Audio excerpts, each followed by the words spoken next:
Welcome to the Infernal Brotherhood of Scruffy-looking Nerf herders. This is a live streaming video podcast by Star Wars fans for Star Wars fans, and today we're discussing the novel The Courtship of Princess Leia by the late, the great, the Dave Wolverton. The Dave Wolverton, whatever. Yeah, It made sense.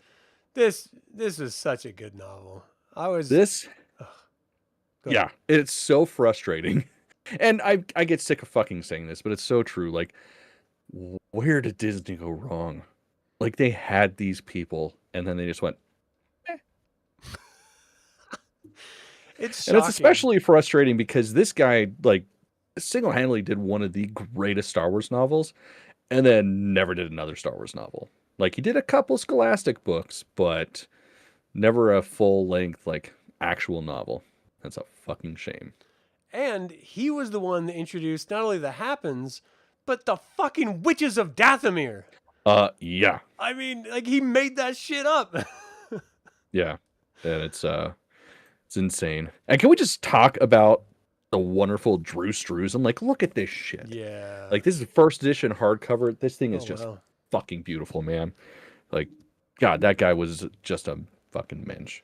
What I loved about this is that Mr. Wolverton was saying that he had watched the 1954 musical Seven Brides, Seven Brothers and was inspired to write about Leia and Han's marriage. And I was like, oh my gosh, I can totally see that.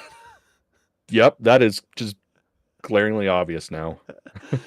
It's so hilarious. But then also it introduced Dathomir and the massive rancors on Dathomir, which when they're first describing seeing Leia's first describing seeing the rancors on Dathomir and referencing Jabba's palace and that being like a miniature one. How massive are these things? So I don't know if you've ever saw. Well, yeah, actually, I know you fucking saw the shit that Star Wars Connect. Where it was like the little baby Rancor and shit, because we tried doing that. It's just insane, like how massive these motherfuckers can get. If you guys have ever played the Force Unleashed 2, you'll see them in that too. I played the first one. I haven't played the second one. You never played the second one? I actually own it. I just have never played it. You fucking need to. Yeah. It's so I'm not gonna say it's as good as the first one because it's not, but it is fucking amazing. Like the force mechanics are far better. Oh, cool. The story's great. There's actually 2 endings. Spoiler. Oh, wow. Is it light and dark, or it's fucking killer. Yeah. Okay. Nice. I always like that. Yeah. Well, this was published by Bantam Spectra April 4th, 1994. So it's an oldie, but again, you know, I've lived my entire life loving Star Wars, and I cannot believe this is the first time I'm reading this novel. And especially after having read it and having loved the Witches of Dathomir for so long and been intrigued by them and thinking I know fuck all about them, and then being proven that I don't know shit is a wonderful feeling to have as a Star Wars fan of 40 years, you know?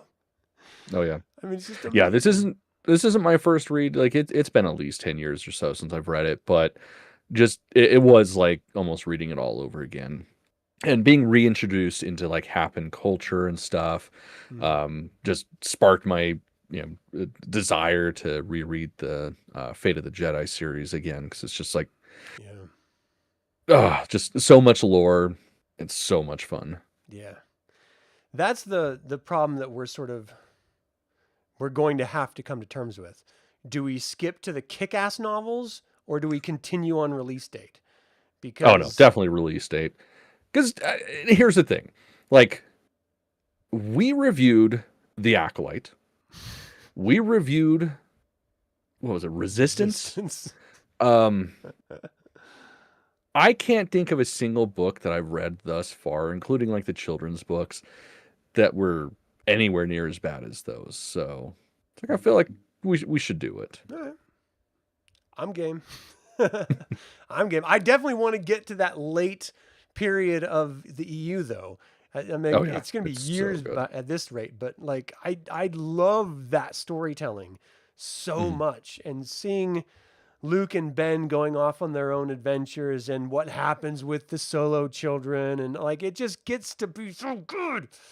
Oh yeah, yeah. It's especially during the exile of Luke and Ben. Mm-hmm. Motherfucker. Yeah. Like that's I know skipping ahead, way fucking ahead, but I feel like this is the first real instance we get of that exploration of what the Force is, not just as the Sith and Jedi know it, but as the Force actually is. Yeah.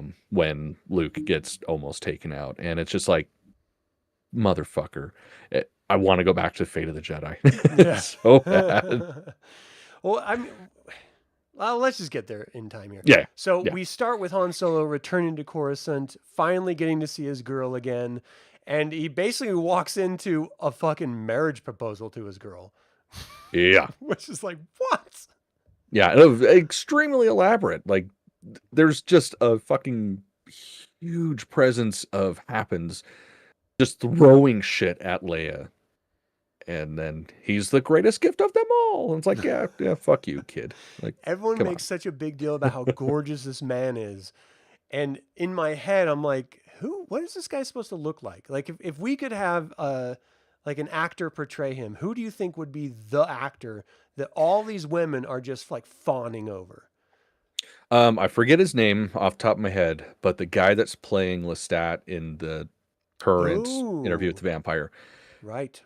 Because, I mean, that guy's just fucking gorgeous. He's pretty hot. He's pretty like, hot. I could see him playing Isolder. Yeah. Yeah. I was going to go down the road of Brad Pitt, but he's too old at this point. Yeah. And so that doesn't work. So it's got to be someone like young and fresh, but beautiful. And Lestat, I mean, I think he would be a great one. Yeah, I think you're right. Yeah. Yeah. And it's not like this trite Hollywood star yet. You know, he's got his own niche that he's really celebrating and stuff. We got to talk about that again because are they still running that series? Oh man, season 3 is coming out this year, and it's fucking it's the Vampire Lestat. So the shit leading up to Queen of the Damned, and cool. I'm fucking excited. I've seen a couple little teaser clips, and I'm losing my shit. I cannot wait. Oh hell yeah! Okay, good. All right, back to Star Wars. So Han Solo is pretty bent out of shape, understandably, and Leia, she is torn. She's a politician. She's doing her best to keep this fragile New Republic in place, and they're having forced to deal with the remnant warlords. One of them, of which is how do you say this guy's name? Jesus Christ! I just finished. Zinj. It's Jin. Jin. If I remember correctly, it's Jin. Okay. I just finished the fucking audiobook this afternoon. Because I was reading it alongside. Like, I was kind of going back and forth because I knew I was going to run out of time. Yeah.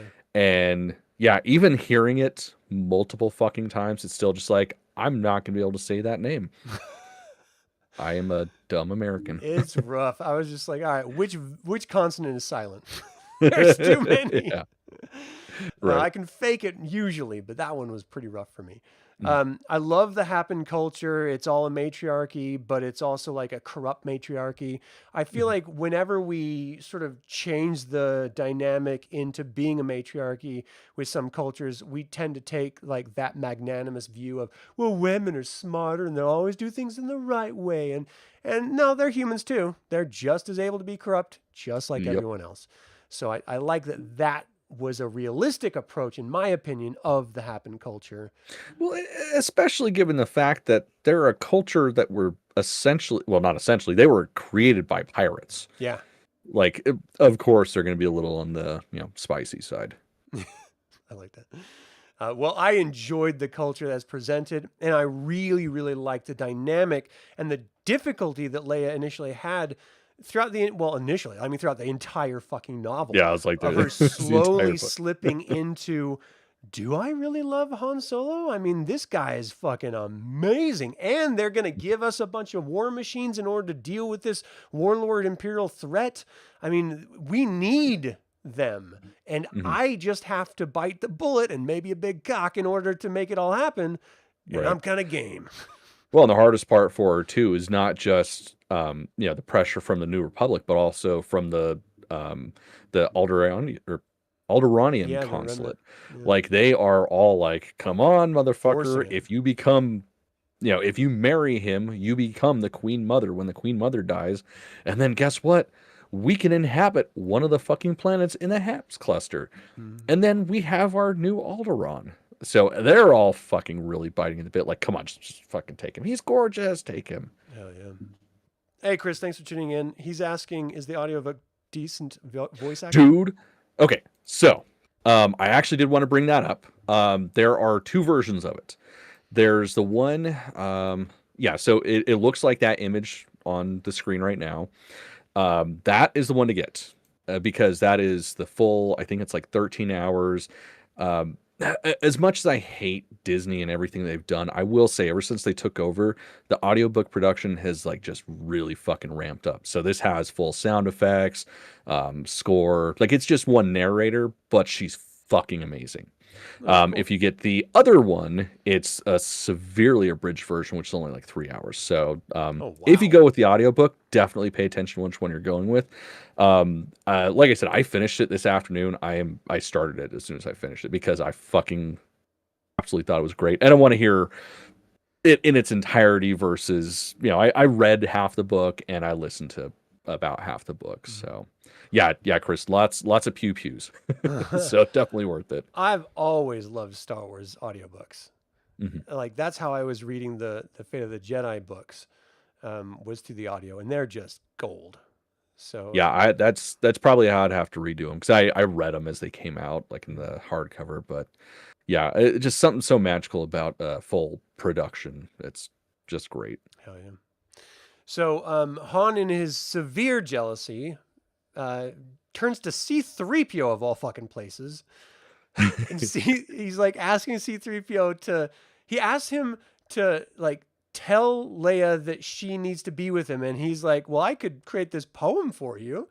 And he like, ends up making a song for Han Solo. And I love that that's a running joke throughout the entire fucking novel, where it's so stupid, it is so terrible, but it's so catchy that Leia keeps catching herself humming it and singing it in her head and then getting pissed off at herself. Yeah.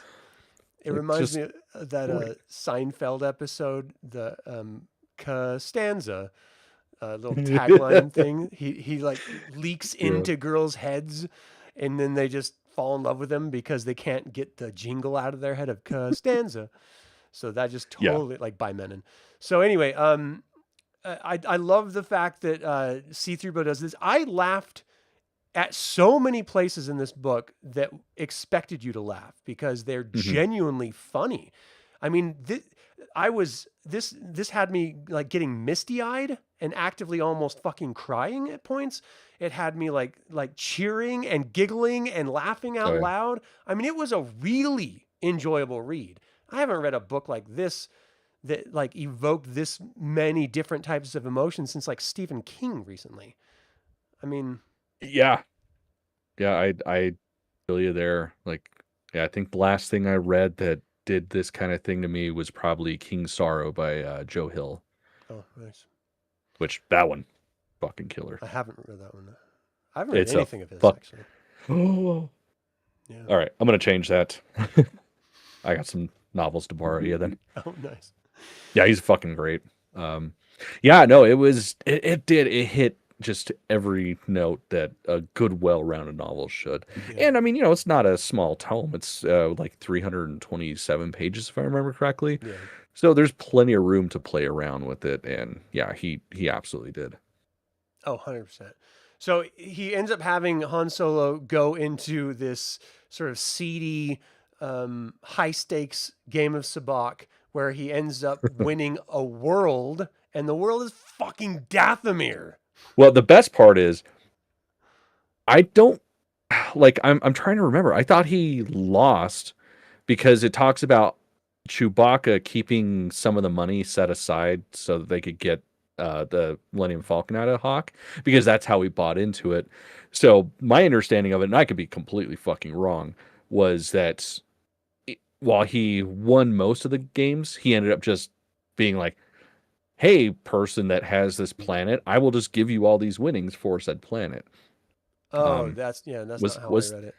So he Yeah, was see, he well, was that down for a while, but then he got way up, so high Mhm. up that they had to leverage the planet because they couldn't afford the stake at Yeah, that I point. was that was the thing. I was kind of And then it cut off I right was after that, so it didn't tell you for a while that he won.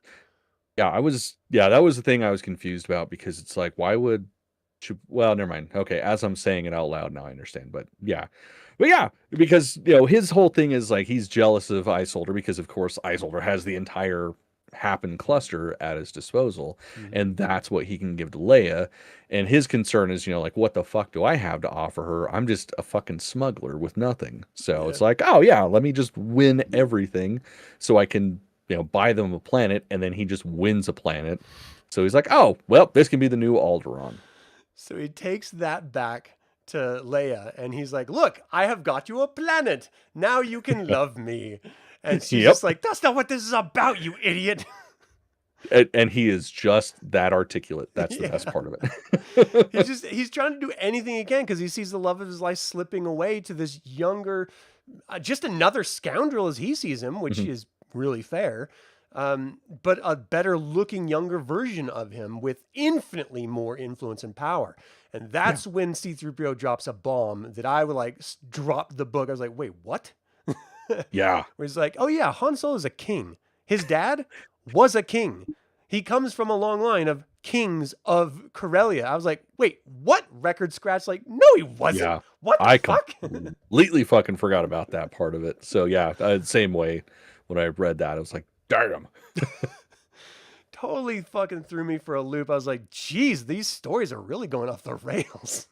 Then it comes around in Yeah. the end. But I love how so much of Han Solo's history has been shown, and yet Disney didn't use any of it.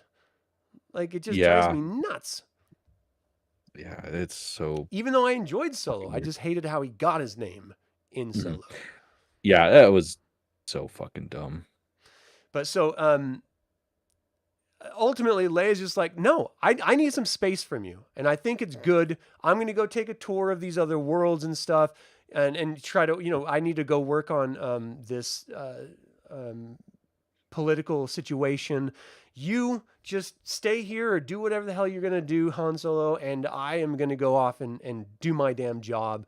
And let's Mhm. just get a little time away from each other. And Han Solo's like, you know what? Fuck that. You're coming with me. And he uses what they call a gun of command to then command her to go with him. And he literally just abducts fucking Princess Leia and takes her off to Dathomir, hoping that Yeah. he's going to prove to her it's such a great planet that he's never been to and doesn't know shit about, that she's Yeah. going to be immediately amazed and fall in love with him again. That's the fucking mental framework this guy works in.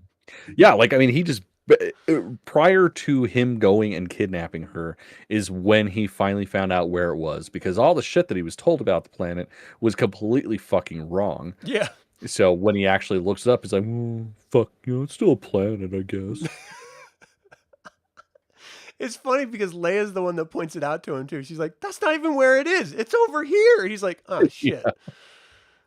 Yeah. So they don't know anything about the planet, and he's just like, "Fuck it, I'm taking you. We're going there." And of course, she's supposed to be meeting Isolder. So like, he's abducting her, and Isolder really does actually want to get with her. I mean, who wouldn't? Fuck, give a I little mean, nut for it. that's fair. And so he is going back to his mommy, basically like, they took her away from me. I want her back. Meanwhile, cut to Luke Skywalker, who's just like doing his own Luke Skywalker thing as he always does. He's feeling this sense, this pull to Dathomir, and he doesn't quite know why. And when did he see? He saw like a holo vid of Yoda, like a young Yoda from High Republic era. I thought that was Was that on the planet? It was before he that. got to Yeah, the that would have planet. been on the planet when he actually went to the Because he had learned about s- Dathomir before that, though. well, so it was a vision. He had a Right. vision of Right. it, and then like there was the holovid on the ship that was the moving Jedi temple that crashed there. And it was part that, and then also part I forget the old not Night Sister's name, but she was also talking about Yoda and all that stuff with him. Yeah. Yeah, that was awesome. So basically, Luke Skywalker meets up with Isolder, who Isolder's like, look, you're a Jedi. You can kind of use the Force thing to navigate faster, right? And Luke is like, it kind of doesn't really work that way, but maybe I can shave off a few, milliseconds or something. He's like, let's go. Like, that's all we need. It's like, we're going to beat Han Solo to Dathomir with your special forces. My mom is going to be getting there in like 3 or 4 days with her huge fleet, and we're going to go deal with this thing. What Han Solo didn't realize is that whole planet is completely dominated by the one warlord that they were like struggling with as the New Republic. Zisjin. Yeah. So like as soon as he gets there, they're just like, who the fuck are you? And they like attack him, and the ship half crashes on planet surface, and they have to evade all the Empire that has a presence down the planet. And then we see Luke and his people getting there a little bit later. Luke and Isolder, and they're also dealing with the exact same situation. Like, oh shit, there's a whole warlord here, and they have to crash land and sort of get planet side as well. Han Solo and Leia are immediately abducted by the the clan. I'm looking. I made a note. The small motherfucker. Singing Mountain Clan. Singing Mountain Clan. Yeah, I was going to say Small Mountain Clan. I was like, that's not right. So there's 2 different groups of Witches of Dathomir. There's the Singing Mountain Clan and there's the Night Sisters. And it's really interesting the way they differentiate, which I never knew. I played Star Wars Galaxies when it was out as an MMO back in the day, and it had Dathomir and it had all these different clans of Night Witches, but I never really wrapped my head around why they were different. And so it's just really cool to now read the book about why they were different and how they were different and everything. But, and just the fact that I don't think they've ever really explored that, like in the Clone Wars. No, because when we finally get to them, it's literally just like the planet is fucking completely ravaged, and it's just the bad guys ultimately that survived. I love that they gave us the super deep lore cut about how the Witches of Dathomir were originally formed, where they came from, and that the Emperor was terrified of them, and so they sort of like isolated it almost like a prison planet. They even sent political prisoners down there so that they would just disappear them, never have to worry about them again. Gethzarian as like this founding being is so fascinating because she was originally like a Jedi, right? And then she like found the dark side or something, and so they like isolated her on this planet so she couldn't go out, and she just ended up getting more and more powerful on this planet, which is just fucking cool as hell. And then the Singing Mountain Clan sort of split off because the Night Sisters were just focusing too much on the dark side, and the Singing Mountain Clan would actually then feed into the Night Sisters by sisters who would then become evil themselves or do evil acts or something. And Luke actually like framed it all beautifully in his interactions with them. But anyway, so we get there, and they're basically fighting over Han Solo and Princess Leia, the Night Sisters in the Singing Mountain Clan, because the Night Sisters, all they want to do is get off Dathomir, and they can't. Like, they don't have any working ships because the Empire not only blockaded the planet, but now they're preventing anyone from going down onto the planet with a working ship to prevent this incredibly powerful person from getting off planet. Yeah, it's just insane, like the level of security they have on this planet where nobody knows where it is and nobody even knows what it is. Like, it's an interdicted fucking planet. Yeah. That means they've got these massive fucking ships that build a force field around it to prevent anybody from fucking just leaving or showing up. And there's no technology on the planet outside of their own, so it's pretty funny. Yeah, and I would put this, honestly, I would put this novel right there with what Zahn's written right before 100%. It came out. As far as quality, world building, scale, everything about this novel is firing on a 10 out of 10. It's so fucking good, especially as soon as Luke Skywalker gets on planet and he's attacked and captured by a fucking Singing Mountain Clan witch who just wants to fuck him. Oh yeah, man. That's the best part about this is just they are just fucking horn dogs, and it's fantastic. It reminds me, especially God damn it, I gotta look at her name to be able to say it. So what is it? Tenennial Joe. Yeah, Tenennial. Yeah, that's right. she is just so fucking nonchalant. Like, yeah, I'd fuck you guys. Didn't see me. I'm getting naked. I can see you looking at me. I know you want to fuck me. You want to fucking do this? Let's fucking do this. It's just like, yeah, that's some proper fucking women empowerment. Yeah. Damn it. And she is just like they portray her as not like overtly beautiful, but athletic and fit. And then you knew he was gonna fall in love with her. What's his name? Oh yeah, Isolder. Prince. Yeah. Yeah. I mean, they tipped their cap way early on with that one. But it was okay because the story's good. So you're just like, yeah, okay, I'm going to go along with this. And the interaction with her and Luke was just so fucking great because she was like, oh my gosh, he can use the Force. Oh my gosh, he's super powerful. I'm going to breed with him. Yep. She's like, it's cool. Just give me a fucking daughter and then you can fuck off. I'll sell you to somebody else. Yeah. It's not a big deal. So they totally own their husbands as if they're slaves just so they can fuck them. And then they can sell them off to other night sister or Singing Mountain Clan witches. It's just the best fucking world ever. Well, I love the whole dynamic between all that shit. Like the level of complexity of the relationship. Like certain things meant, different things. Like, oh, you could run away, and that's like you saying, hey, I'm not happy with how you're treating me as a master. Or you could do this, and I'd just be like, oh, okay, that means he wants to be sold. It's just so fucking funny. And the whole time Luke's just like, well, that's fucking weird. That's barbaric. And then it's like, well, I guess it's not that far off from, other mating rituals and shit. Yeah. Yeah. It was fun going through all that. It's like a mirror, a distorted mirror to Isolder's own culture as well. I feel like I'm saying his name wrong every time I say it. No, it's Isolder. Okay. And which is awesome because that's Luke's perspective, and then Isolder's just like, why? Like Luke is constantly trying to teach me how to use the Force or be one with the Force. This version of Luke is so centered and clear-minded.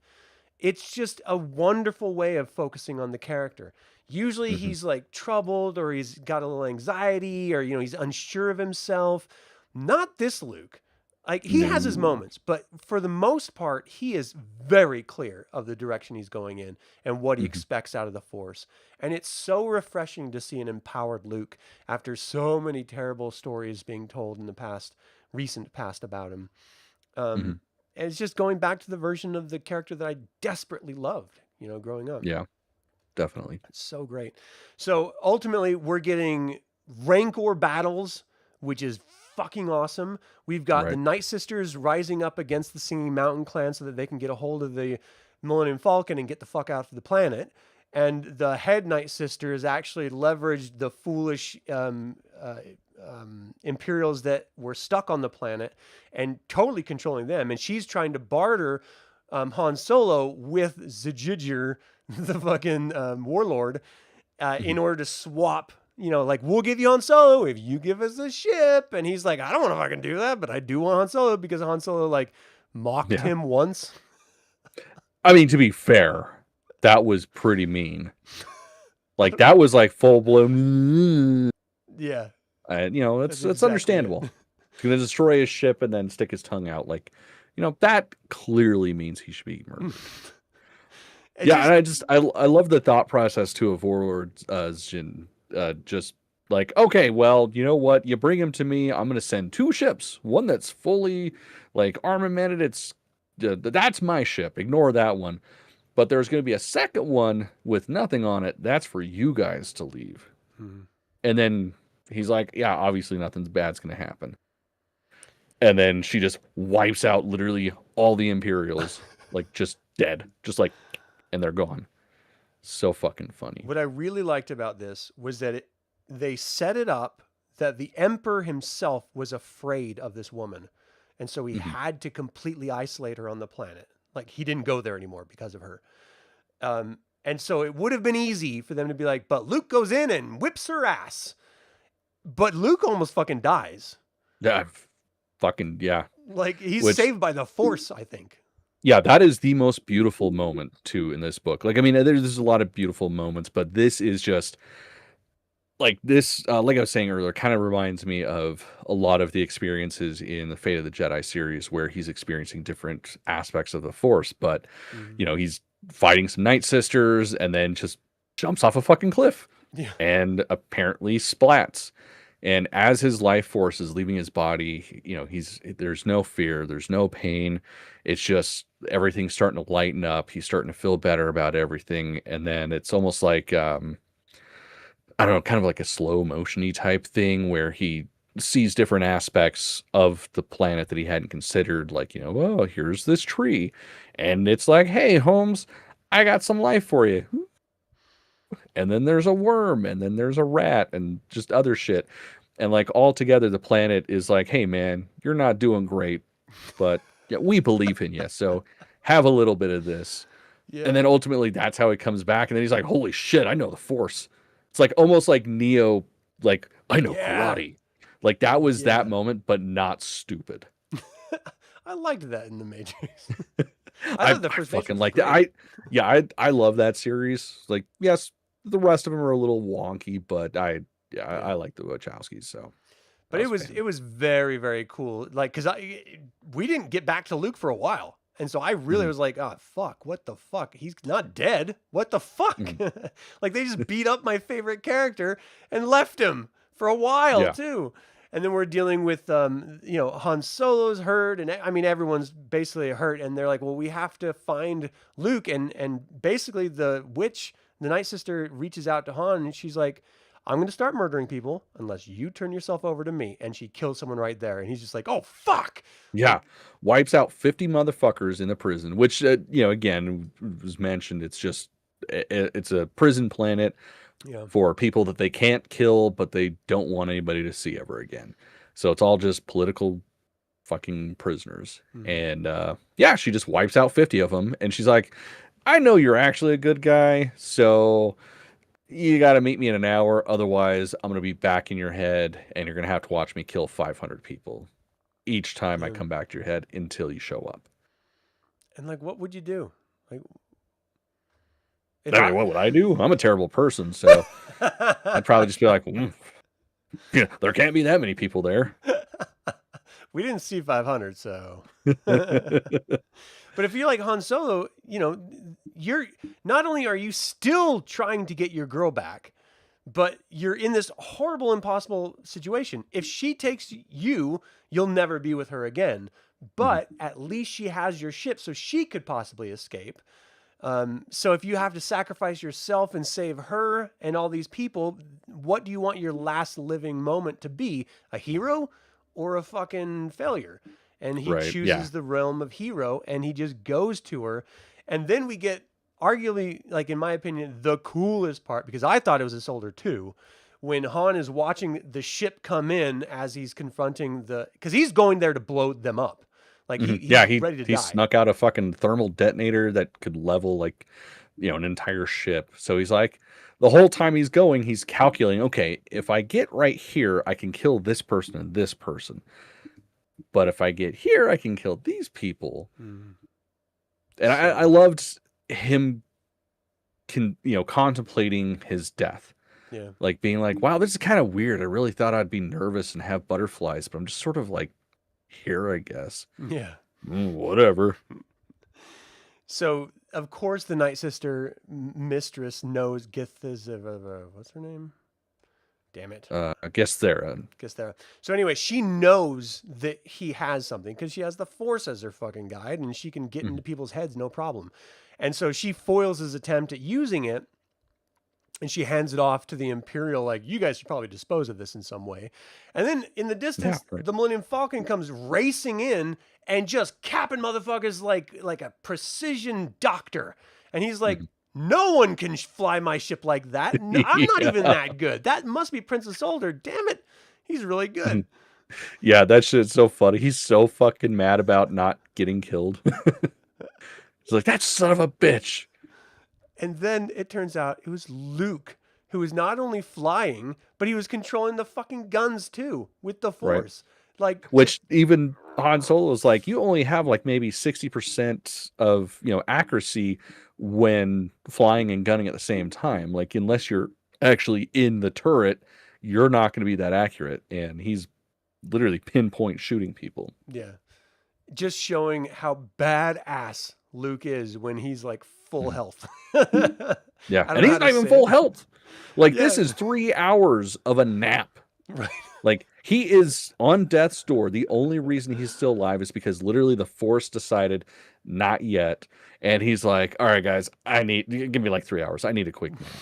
They're like, no, you need to sleep. I need a fucking nap. That's it. Yeah, and he's like, "You better fucking wake me, or I'm gonna Yeah. murder you all." Like he was like almost threatening people to wake him up. And Yeah. Leia was like, "Okay, dude, fine, fuck, chill. Right. I'll wake you." Jeez, so good. I love this story so much. Mhm. So I mean, ultimately, of course, they defeat the Night Sisters, and it ends up being like this whole new era for Dathomir, because the Empire had put up this shield in front of the sun of Dathomir, which was turning it all cold, and they were actually using it as leverage to destroy the Night Sisters and the entire planet if they didn't hand over Han Solo. But then, Luke went in there, and then of course the Happen entire fleet came and destroyed everything and stopped the bad guys. But it was when Luke went back to talk to that old lady Night Sister singing Mountain Clan who had spoken with Yoda or had some sort of interaction with him, because she was like unnaturally old as well because of the Force or something. Like Yoda that's exactly what it said. It's like the Force didn't want her to be gone yet because she had to meet with Luke Skywalker because it was foretold that she would. And then just the idea of saying, no, you're going to be changing. Your presence here means our culture is over, and we're going to be having to adapt and evolve. And so everything we knew about Dathomir is now at this precipice of a whole new, different way of being and seeing, with the Force and everything, which is really kind of exciting to imagine, because I don't remember ever going back to Dathomir from this point into the future of books. I just haven't read that many of them. There's aspects, of course, but it's like kind of what we see in the Clone Wars, where it is just a desolate wasteland and it's just ghosts and Night Sisters. That's more or less what we experience. I was kind of hoping it would be something different, but either way.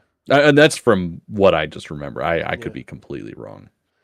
But it is interesting, in my opinion, to see that this was a planet visited by young Yoda and an early Republic that was just, going from planet to planet with this mobile Jedi training building, I guess. I don't know how to call it. And just it ended up crashing there, and they sort of reported on it and stuff. But that Luke has this destiny that did not end with balancing out the Force and bringing Vader back, but he has a greater purpose. And this is the first time we get that suggestion. And we, of course, see it realized in very real ways later in the EU. But to get that at this point was very, very exciting for me. There's other stories to be told. There's other really great threats that they need Luke Skywalker to deal with. What could they possibly be, And of course, then we get the Yuuzhan Vong, and then after that, we get some insane Sith shit that happens. But, oh, yeah. I mean, it gets to be really fucking exciting in this storytelling. And I'm so glad these books are still around. It's so good. Yeah, absolutely. Like it's, yes, might not be happy with the direction Star Wars has gone, but yeah, no one's taking these books away from me yet. So at least I got that. Yeah. You pry from my cold, dead fingers. Right. Yeah. Gonna have to fucking murder me to keep this shit away. So good. So if you've never read this novel before, please do yourself a favor and read this. You will laugh, you will cry. It's a golden Star Wars novel. Yeah, definitely. Like this is the perfect companion piece to the Thrawn trilogy. Like if you go right into this after the Thrawn trilogy, you're not gonna be disappointed. Yeah. Like it is so fucking fantastic. And then the way that it ends, surprise, surprise, Han and Leia get married, and then Isolder and Tenennial, they fuck off and go to Happen. Yeah. And it's funny too, because she like really fucking fights with him over that shit, because she's like, but I'm nothing. Like if you do that, you're gonna lose everything, and your family's gonna kill you, and blah blah blah. And he's like, well, but you guys own the planet now, so now you're a princess, right? Hey, come back with me now. Yep. And then we learn that Han wasn't actually a king. Yes.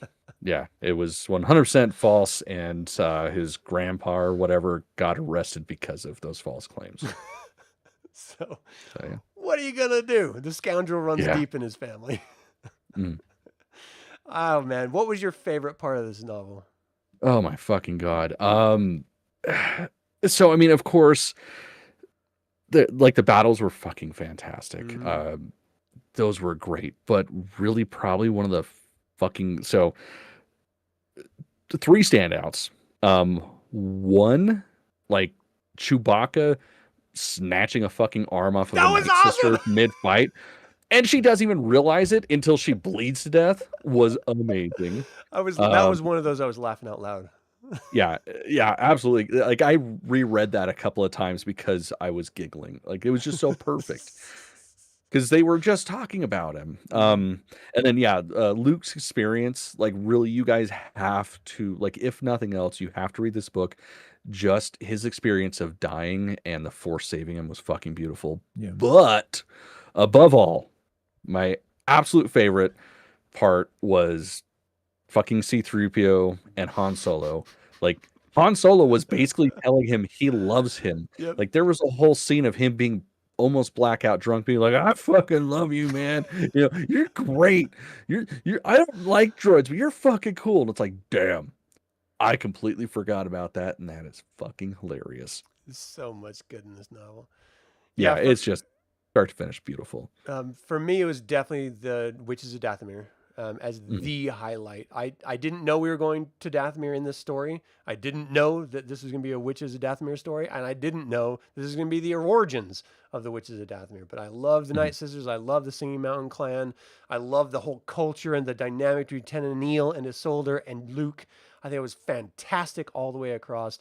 And then those Rancors, man. Like Oh yeah, the Rancor that I. Luke was riding was like looking out for Luke. He was just Mhm. so cool. I mean, I want a Rancor. Well, she was so cool. Sorry. Yeah, yeah. Because like, and that was something I really loved about this too, is the dynamic. Because like, of course, from the cartoons and all that shit, we know there is a symbiotic relationship between the Night Sisters and the Rancors, but in this it really explores like they coexist. It's not like they're pets or Yeah. mounts or anything like that. Like they're just literally like, hey man, we'll fucking help you out if you help us out, and it is a purely symbiotic relationship. Um, and then yeah, having the Rancors telling stories and Yeah. hanging out with their clan and all that stuff, and the pain that they felt during the battles, like Mm-hmm. yeah, it was fucking beautiful. And the fear for their daughter, Rancors, and Hmm. like it was great. It was so Yeah, fucking good. absolutely. Did you have a least favorite part? When it was over, Yeah. that was it. Like this, it I forgot this is like seriously one of the greatest Star Wars books ever made. Yeah. Yeah, I didn't have a least favorite part at all. I thought it was all great. I Hmm. was looking at some other people's reviews and they're like, look, if you can get past the really slow beginning, it's a really great novel. I was like, what the fuck are you talking about? I thought It's the beginning was setting up a wonderful story. yeah, it was like a chapter or two Yeah. of. Well, it was a chapter, and then it immediately gets into the game, and then the fighting and all that shit. Like it's a very fast book. Like it picks up really really quickly. Mhm. So yeah, that's weird. And the pacing, like when you're in combat or battles, the pacing is appropriate. Like it Hmm. feels like it's fast and it's moving. And like I found myself like reading faster in those moments. And then when the battle was over, I slowed down my. Hmm. It's weird how it like controlled my consumption of it. It was, Yeah, I don't know how to describe it. It was very, very strange, but I love this novel. I think everyone who's a Star Wars fan should read this because yeah, they're missing out. absolutely. I've been missing out. Fuck. Thank you, Cameron. Yeah, it's the biggest regret I have with this is not knowing that that motherfucker lived in Utah for as long as he did, Oh and knowing that I will man. never be able to get this signed because he passed away in 2022. Oh It's so frustrating. man. God, he Like did I would such have a good loved to have job. met him. Mm-hmm. All right. Well, is there anything else you wanted to cover with this one? No, I definitely think we got it. I'll just repeat what you said. Fucking read this book, people. Yeah.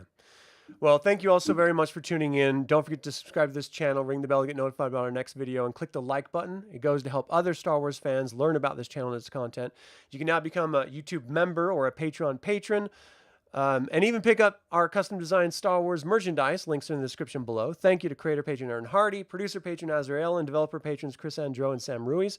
Until the Infernal Brotherhood convenes again, my fellow scruffy-looking Nerf herders, may the Force be with you. Kiss my Wookiee. That's just what I imagine he was doing both times he did that. 100%. I just love that was like the greatest insult of all time.